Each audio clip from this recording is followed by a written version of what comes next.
Area Sindh है। ये लाड़काना की तरफ तहसील डोगरी है, डोगरी ये पूरी पानी के अंदर है। सबसे ज़्यादा लाड़काना में 2 तहसील डोगरी का बाकरा है सबसे ज़्यादा।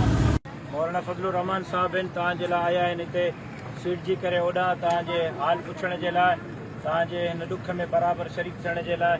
तव्हांजे हिन हाल में तमामु असां ॾुखाइत आहियूं सभु सॼी जमात जीअं अल्लाह साईं हिफ़ाज़त कंदो सॼी सिंध इहा सूरत हाल आहे जो मौलाना साहिब जे तरफ़ों आहिनि तव्हांजे लाइ।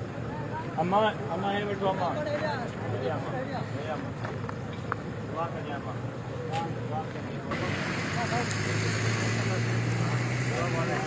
अस्सलाम वालेकुम अम्मा। बाबा केरु आहियो पाण बाबा? काथो जा? अल्लाह तव्हांजे हाल ते रहम कंदो, अल्लाह तव्हांजी हिफ़ाज़त कंदो। अम्मा हे मौलाना साहिब जी तरफ़ों तव्हांजे लाइ। जी अम्मा अल्लाह साईं तव्हांजी हिफ़ाज़त कंदो।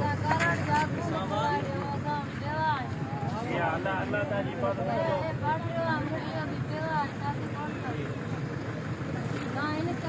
दुआ दुआ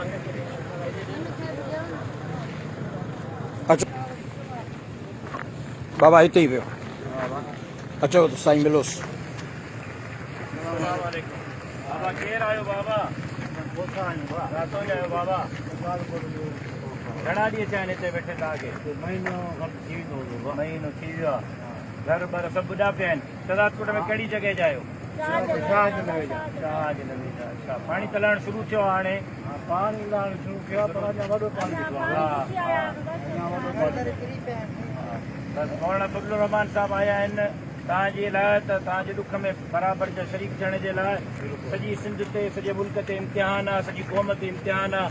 अल्लाह साईं तव्हांजी हिफ़ाज़त कंदो। असां तव्हांजी ख़िदमत जे लाइ हर वक़्तु आहियूं, सुबुह शाम सॼी जमात जा कारकुन जेको वस पुॼे थो शहदादकोट में हिते हर इलाइक़े ते असां तव्हांजी ख़िदमत कयूं था, ख़िदमत कंदासीं।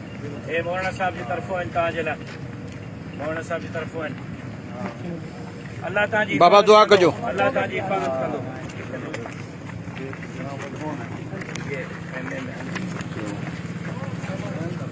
सामान